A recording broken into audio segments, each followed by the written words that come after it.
Hey guys, so today I am doing my top 10 China Glaze nail polishes. I realized the other day that I have done OPI and Essie and Zoya, and I never did China Glaze. Somebody left a comment the other day and asked if I was going to do my China Glaze, my top 10 China Glaze, and I had thought I had done it already. And I went back to my old videos to try to find the link to it to reply to them with, and it wasn't there, and I have not done it. So I don't know, I just did those other three and totally forgot about it. So, I have my top 10 China Glaze. I did check ahead, and all of these, with the exception of two, are available on headtotoebeauty.com.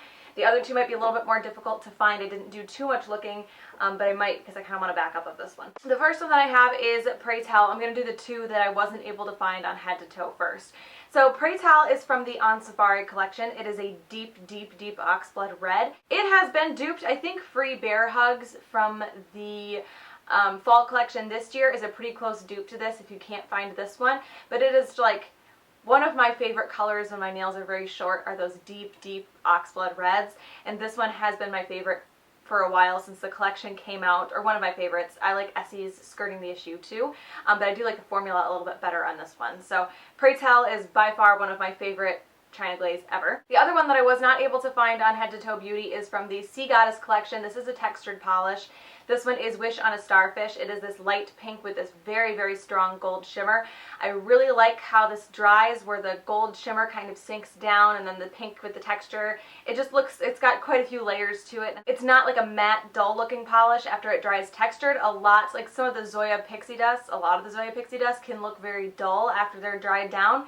This one isn't. It's still got a little bit of gloss to it, but it does have that textured finish and that really, really strong gold shimmer. So I really like this one. I'm going to look around tonight to see if I can find this anywhere because my bottle's about half gone and I kind of want a backup of this because if I wait until I actually run out, it's probably going to be harder to find. So if I do find it, I'll put a link to it down below wherever I find it. The next one that I have is Grass is Lime Greener. This is from a spring collection a couple years ago. I can't even remember, City Flourish maybe, the name of the collection. This has a bugger of a formula. It's a little bit difficult, it's streaky, it's hard to build up, but it is the best like neon green pastel that I've ever seen. I think there are a couple close dupes to this since this has come out, but this one is still my favorite. It glows.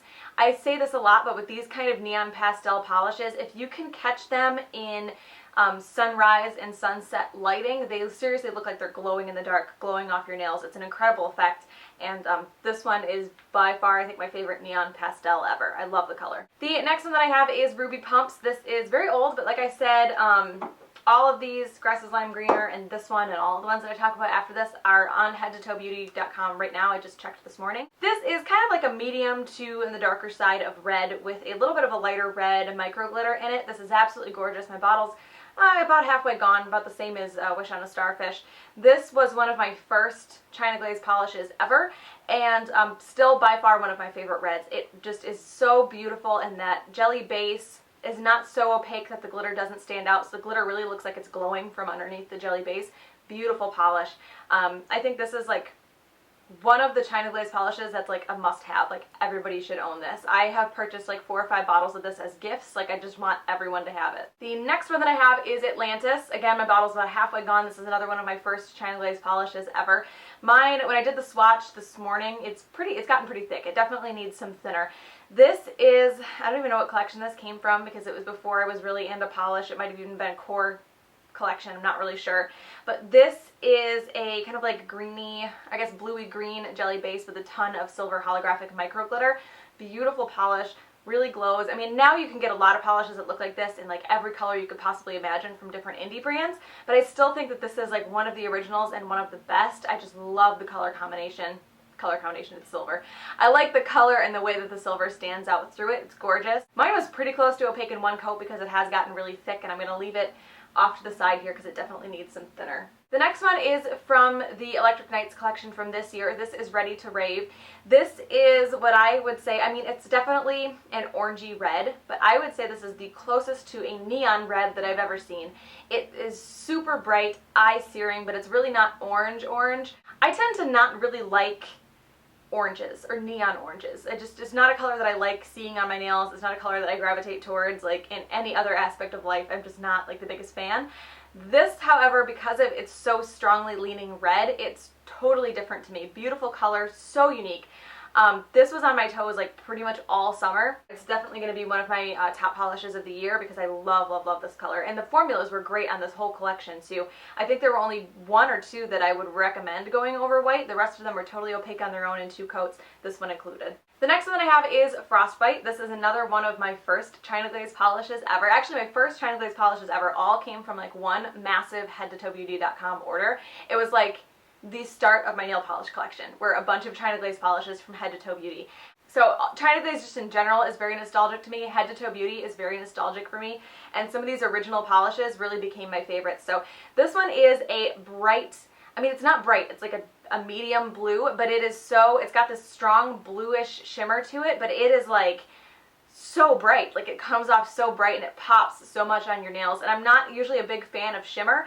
This doesn't have like a distinguished like shimmer particles. It doesn't have really brush strokes. It's just like shimmery. I don't really know how to describe it, but it's a beautiful, beautiful blue. Has a weird smell, like some blues have a really weird smell. This is definitely one of them, but this is gorgeous. And this is another one, this and Ruby Pumps. Of all these that I'm talking about, this one and Ruby Pumps are like must-haves in a China Glaze collection. Like you have to have them. And this one, like I said, for all the other ones, is also on head-to-toe-beauty.com right now, and they're like $3.25 on there. So the next one is from the Cirque du Soleil collection. This is It's a Trapeze. This is a white Crelly with a bunch of rainbow metallic glitter in it. This was my first white Crelly polish. I had seen them from a lot of indies, and I wasn't really interested. I didn't think they looked good. I didn't really like them. I just thought it was like, stop trying to make this happen. Like nobody wants to wear that. But now obviously I'm like, Crellys. But before, when I first got into indies, I didn't think that they were anything special. I picked this one up from the Cirque du Soleil collection, and I love this. And I actually love this to this day more than 90% of the white Crellys that I have from indies. This is packed with glitter. It can get thick because there is so much glitter in here. But the white base is probably a little sheer because there's so much glitter. It is a little bit more difficult to tell, and it gets totally opaque in 2 coats. Gorgeous polish.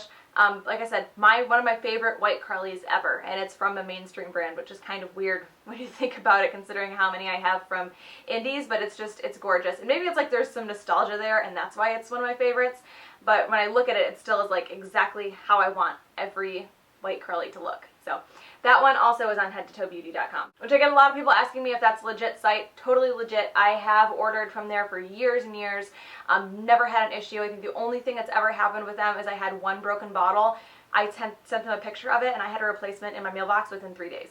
So really, really good customer service, very fast shipping, like really fast shipping.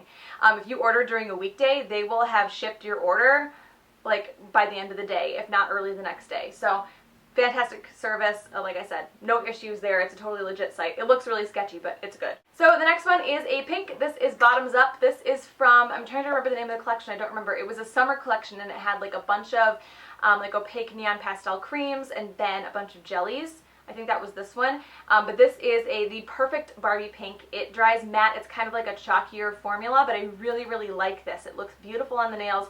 Can be a little bit streaky, but for the most part it's opaque in 2 coats. Gorgeous, perfect Barbie pink, like one of my favorite pinks for my skin tone because it's a little bit on the cooler side, but I really like this one. Again, available on head-to-toe-beauty.com, which it sounds like I'm really pimping them out in this video. I swear I get nothing from this. It's just a really good place to find old China Glaze polishes. So the last one that I have is kind of weird. This is Don't Let the Dead Bite. This is from last year's Halloween collection, which a lot of people like feel, very strongly one way or the other about that collection. I know a lot of people don't really like it. I really liked that collection. This was, I don't know if this counts as one of my favorite China Glaze polishes to wear ever, but it is one of my favorites in concept. So this is like a pinky nude Crelly base with a bunch of metallic red glitter, and it's supposed to look like blood spatter, and it really, really does. And I thought this was perfect for a Halloween collection. It fit Halloween more than any other China Glaze collection that I have ever seen. I really, really liked this. I thought it was translated, like the idea translated into the polish perfectly, and I just really appreciate them doing something different, kind of gory, and it, like I said, it fit the holiday perfectly, and I absolutely love what they did with this polish and the rest of the collection, but this one was by far my favorite. Again, still available on Head to Toe Beauty. So those are my top 10 China Glaze polishes. I will list everything down below, and I'll link head-to-toe-beauty.com because I talked about it the entire video. So I hope you guys enjoyed this one, and I will talk to you later. Bye.